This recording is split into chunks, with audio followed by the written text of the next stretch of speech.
señorita, acabo de cruzar la frontera y no me agarró la mira. ¿Usted cree que me puede ayudar con mis papeles? Tranquila, niña, yo tenía tu aplicación de asilo, te consigo tu permiso de trabajo, la residencia. ¿Eres casada?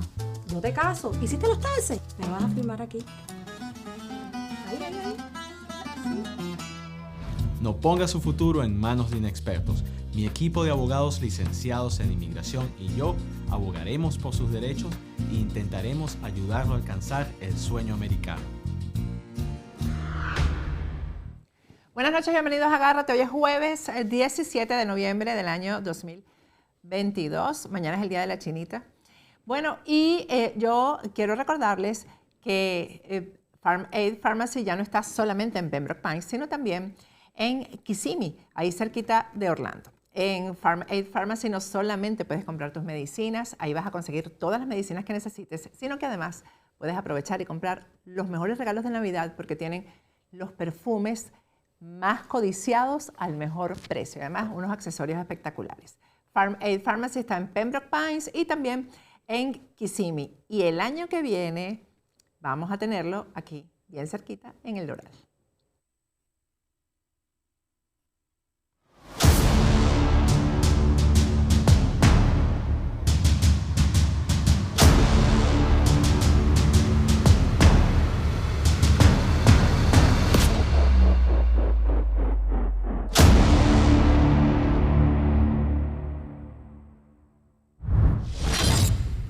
Buenas noches, bienvenidos a Agárrate. Hoy es jueves 17 de noviembre del año 2022. Mañana es el Día de la Chinita. Vamos a conversar para empezar este programa con Humberto González. Muchas cosas que analizar contigo, Humberto, el día de hoy. ¿Cómo estás? Muy bien, Patricia. Un placer saludarte. ¿Cómo estás con tu mano? ¿Cómo está la recuperación de tu mano? Ahí voy. Bueno, voy a aprovechar porque de verdad la gente se ha preocupado muchísimo por esto, que ya tengo diagnóstico al menos, que es un ligamento roto, pero entonces tienen que operar y hay que esperar para la operación también. Pero ese es el gran dolor que no se quitaba con nada, ¿no? Pero 3 meses para que dieran con lo que produce el dolor, que es muy fuerte. Pero bueno, ahí vamos. Bueno, sigues adelante, luchadora, como siempre. Humberto, no sé si viste ayer Agárrate, el primer segmento en el que hablé con responsabilidad, como siempre lo hago, porque tengo tiempo haciendo el análisis, revisando pruebas, etcétera, etcétera, y escuchando testimonios acerca del papel como canciller que jugó Julio Borges en todo este tiempo del gobierno interino. Y la verdad es que es vergonzoso, porque no solamente es vergonzoso, sino que cuando se habla de extorsión, por supuesto, eso es terrible, pero cuando esa extorsión hace o trae problemas para que el caso contra un enchufado, el caso contra un corrupto se paralice, eso es, yo creo que todavía más grave. Es más grave porque eso yo creo que es traición a la patria. Gente que ha sido investigada, seguida, etcétera, se le lleva o se le quiere llevar a un juicio, un proceso judicial aquí en Estados Unidos y de repente sacan la carta bajo la manga de que fueron extorsionados, de que fueron obligados a declararse culpables, etcétera, etcétera. Y eso, pues ya ahí el proceso, tú que eres abogado además, ¿no? Un proceso viciado pues queda nulo, queda en cero y esto ha sido orquestado tanto por Julio Borges como por quienes lo han rodeado durante el gobierno interino. ¿Qué vamos a hacer nosotros con todo esto, Humberto? Porque esas son las cosas a las que uno le llega, pero a las que no se le llegan, a esas cajas negras que tiene el gobierno interino, que son tantas, empezando por el dinero de la ayuda humanitaria que no se sabe dónde está. Bueno, eso forma parte de esa práctica mafiosa que los ha caracterizado desde el principio. Ellos desde un primer momento se hicieron con eso. Primero que llamarlo gobierno interino ya era demasiado porque nunca operaron como tal gobierno, lo hemos explicado acá, nunca hicieron un esfuerzo serio por articular una fuerza armada, por hacer una política realmente agresiva de generar condiciones para recuperar pues, la situación que hay en Venezuela, para cambiar el régimen político político. Además que esa fue la oferta que hicieron. ¿Qué fue lo que hicieron desde ese llamado interinato, gobierno interino, que nosotros preferimos llamarlo el amponato interino? Prácticamente ellos se dedicaron a saquear. Y esto fue de una manera indiscriminada, donde es difícil excluir a cualquiera de los factores políticos que integran esa Asamblea Nacional, porque ellos son los que tienen que, digamos, explicar, ellos son los que tienen que rendir cuentas. Ni la Asamblea Nacional esa rindió cuentas, menos aún ese gobierno interino, y esto es lo que ha permitido, dentro de toda esa obscuridad, dentro de esa, que es lo que hay que explicarle a la gente. ¿Por qué ellos hacen eso? Bueno, porque pueden hacerlo, porque ellos no están técnicamente, legalmente, vamos a decir, por esa situación de facto que se generó, ellos no están obligados a rendirle cuentas a los poderes que operan en Venezuela, que controla el chavismo, pero como están en un limbo que lamentablemente el gobierno norteamericano, comenzando con Donald Trump y luego con la administración de Biden, decidió abrirle los grifos sin ningún tipo de control para manejar los recursos de la ayuda humanitaria.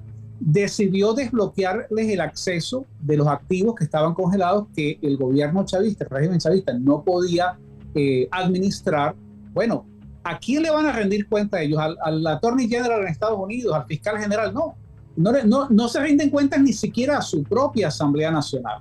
Todo esto lo que ha permitido es que se haya desatado prácticamente el saqueo más infame, y a la gente hay que explicarlo. Esto hay que denunciarlo con claridad, con nombre y apellido. No se puede tener ningún tipo de consideración, ni con los funcionarios del gobierno de Guaidó, ni con los miembros de esa Asamblea Nacional, menos aún con quienes prestaron sus nombres para hacer el papel de embajadores, de gestores, de asesores, porque ellos cobraron dinero, recursos que no han debido recibir, porque ellos lo que se prestaron fue para una operación de saqueo igual o quizás peor, no lo sé, la verdad, a lo que ha hecho el chavismo con el Tesoro Nacional en Venezuela. Bueno, Ahora, en relación con el tiempo que tiene el chavismo y con el tiempo que tuvieron ellos, habría que sacar esas cuentas. Bueno, eso es algo interesante que tú apuntas, porque estos fueron mucho más rápidos, más eficientes a la hora de ejecutar esta operación de saqueo. Entonces, ahora con el mayor caradurismo, por supuesto, una vez que ellos ya saben que hay prácticamente una decisión en marcha de desmantelar ese mal llamado gobierno interino, bueno, entonces ahora nadie quiere asociar su nombre una vez que ya han robado lo que han podido, sin ningún tipo de control. Yo realmente lamento profundamente que haya venezolanos que hayan prestado su nombre, su currículum, su prestigio, por ejemplo, para formar parte de un Tribunal Supremo de Justicia de caricatura, de carátula, que no sirve para nada, el que opera en el exilio. Entonces ellos, hagan algo, o sea, pero no van a hacer nada porque ellos son producto de esa Asamblea Nacional corrupta y producto de ese interinato que les da los recursos para que todo el mundo pues esté conforme. Lamento también por aquellos venezolanos que prestaron su nombre para hacer el papel de embajadores y de tontos útiles, para cobrar unos dineros allí que, ¿para hacer qué? O sea, realmente las cuentas que ellos le entregan a los venezolanos es del más absoluto fracaso, y no solamente el fracaso, sino que además ellos se han prestado para encubrir lo que estos operadores políticos han ejecutado, que es una operación prácticamente de saqueo. Ahora, tiene que venir el momento en que haya una rendición de cuentas, lo hemos hablado antes acá. Estados Unidos es un país de leyes. Yo no puedo pensar de que, por ejemplo, los recursos que se les transfirieron a ellos vía ayuda humanitaria, entonces eso va a quedar que como se le dio a unas organizaciones sin fines de lucro, fantasmas, creadas apresuradamente en los últimos 2 años para cobrar esos dineros, bueno, no hay una instancia en el Estado norteamericano que vaya a pedir cuentas, porque hay que distinguir. Está el tema de los activos, que son los recursos y los bienes que tiene Venezuela en el exterior, que ellos los están los están manejando a su antojo, y están los recursos que vienen de agencias norteamericanas, dinero de los contribuyentes norteamericanos, de los taxes, de los impuestos, para la supuesta ayuda humanitaria. Son grandes cantidades de millones de dólares, perdón. Y tú me decías, bueno, pero ¿qué podemos hacer? Yo creo que lo que hay que hacer, en primer lugar, es insistir en exigirle la rendición de cuentas.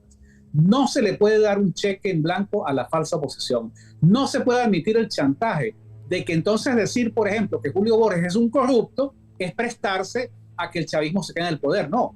Es que si queremos salir del chavismo es por la dramática corrupción que ha quebrado a Venezuela. Y si queremos salir de esta falsa posición es porque ellos han demostrado que pueden ser iguales o peores que el chavismo. Entonces, lo hemos dicho también muchas veces acá, no puede ser que se encallejonen a los venezolanos obligados en una caja de guacales donde hay que escoger entre el malo y el peor. Acá lo que tenemos que es insistir en exigirles cuentas, aunque ellos van a tratar de desviar el tema por el cuento de que, bueno, la solidaridad automática, entonces no se pueden meter, no se puede tocar al interinato. O sea, atacar la corrupción del chavismo es legal, es legítimo, pero la corrupción del interinato hay que pasarla por debajo de la mesa porque esos son los que luchan supuestamente para sacar al chavismo, cuando también sabemos que lo que hay es todo un empeño para entrar en una especie de concubinato, de cohabitación formal.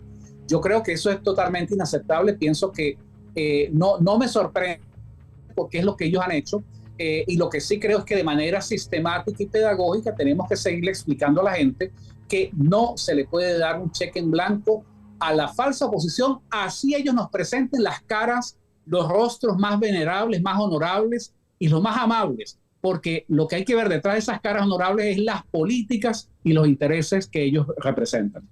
Una cosa a la que yo me niego, Humberto, es a responsabilizar o señalar a Estados Unidos y a Europa por el levantamiento de sanciones. Y te voy a decir por qué. Porque también la comunidad internacional dirá, bueno, tenemos que buscar otra salida ya que no hay oposición. Tenemos que ver cómo negociamos con este malandro. Y eso es lo que yo pienso, que la comunidad internacional ya vio que unos y otros son la misma cosa, ¿no? Ahí tenemos una imagen para ponerla en pantalla de Nicolás Maduro con la presidenta de la Comisión Europea, Ursula von der Leyen. Eso era inadmisible hace un año. Hace un año nadie se hubiera imaginado que esa reunión, ese encuentro pudiera ocurrir. Pero entonces ahora ya se le están como lavando las culpas a Maduro, porque yo me imagino, y tienen ustedes la imagen, que creo que es del 7 de noviembre. O sea, esto hasta dónde va a llegar, porque ya Maduro está moviéndose a sus anchas y además la negociación, la mesa esta de negociaciones también va por el rumbo que ellos quieren que vaya, Humberto. Entonces, ¿el país a dónde queda? Mira, hay una lógica allí que es lo que nosotros llamamos, hay una dialéctica de imperios, que es que los estados en realidad no tienen amigos. Los estados tienen intereses. Yo coincido contigo, no vamos a reclamarle a Estados Unidos, o sea, es un mito que se ha creado y que nos ha hecho mucho daño, que se le dice a los venezolanos, no, es que Estados Unidos tiene que venir a salvarnos, o que la Unión Europea con las sanciones, ellos van a actuar en la medida en que ese actuar signifique beneficio a sus intereses geopolíticos. Ahora, que Estados Unidos esté buscando entenderse con el régimen chavista, que la comunidad europea esté dispuesta a seguir el liderazgo, la dirección que ha tomado Estados Unidos de flexibilizar, que es una palabra, es un eufemismo, es formalizar el levantamiento de unas sanciones que nunca le impidieron al régimen chavista seguir operando, pero ahora lo va a hacer pues a sus anchas, ahora lo va a hacer con mucha mayor comodidad. Eso es además un reconocimiento a lo que tú decías anteriormente, que es la dramática realidad. No hay una oposición política que enfrente al régimen chavista. Entonces, si no hay una oposición política, porque la falsa oposición está entregada y andan loquitos y desesperados por ser los socios a que el chavismo los acepte. Entonces, ¿por qué crees tú que esta falsa oposición, primero que justificando, bueno, hay que ir a negociar porque vamos a negociar las condiciones? ¿Cuáles condiciones? Ya están en la carrera presidencial, ya no se habla de condiciones, no importa las condiciones, porque ya hay una especie de preacuerdo establecido, que lo que va a escoger la falsa oposición no es un candidato presidencial que le va a disputar a Maduro nada. Lo que va a escoger la falsa oposición es el vocero a quien le toca pues reconocer que Maduro es el ganador de esa elección, y lo que hay es formalizar esa cohabitación que ha venido operando de manera informal. Ahora, en ese cuadro, por supuesto que cuál es el sentido entonces de darle un voto de confianza a la falsa oposición cuando vienen ahora con las primarias y hay que buscar un candidato y hay que ir a las elecciones, porque ahora sí, si la gente vota, entonces se le puede ganar al chavismo. Y creo que tú tienes algo por ahí en tu pendiente para hoy. Hay una declaración que leí de Diosdado Cabello. Donde Vamos a verla, menos, que se me cayó el zarcillo además. Bueno, él dice, mira, no vamos a entregar ni por las buenas ni por las malas. Ahora, ahí lo que está haciendo una redundancia. Eso es algo que ellos han establecido desde un principio. O sea, nada de esto que se está haciendo, ni las negociaciones de México, ni las primarias de la falsa oposición, ni el participar en el fraude electoral que organiza el chavismo, conduce a salir del régimen chavista. Entonces yo realmente creo que eso es lo que hay que desnudar y lo que hay que revelar para que la gente entienda que lo que estamos es frente a una estafa de proporciones colosales. Mira, por ejemplo, esos comentarios que yo creo que son hasta infantiles de que el que oye a Diosdado es porque es chavista. No, a Diosdado hay que escucharlo, porque el que organiza el partido de ellos, el PSV, es Diosdado. Diosdado es el que maneja militarmente a la militancia del PSV, el que le dice a cada uno lo que tiene que hacer y cuándo se tiene que callar. Es el dictador del PSV. De manera que hay que escucharlo, sobre todo cuando se está hablando de elecciones. Ya él tiene rato diciendo que las elecciones no tienen por qué ser en el 2024, que pueden ser antes. Pero además ya aclaró que ellos no se van otra vez. Entonces, vamos a oírlo, porque cuando uno oye a Diosdado diciendo eso es porque ese es el plan y es la única estrategia que está puesta en marcha, definitivamente. Vamos a oírlo.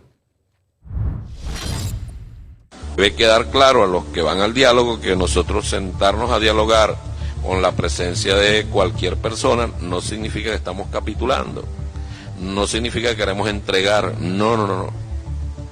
Eso no está contemplado en ninguna parte. Nuestra posición es muy clara y firme en ese sentido. No cuenten con eso de que 6 años ustedes y 6 años nosotros, no. Nosotros tenemos muy claro el horizonte. Dentro de 80 años a lo mejor seguirán inventando diálogo y en este país el jefe o jefa de Estado será un chavista, una chavista, un revolucionario, una revolucionaria.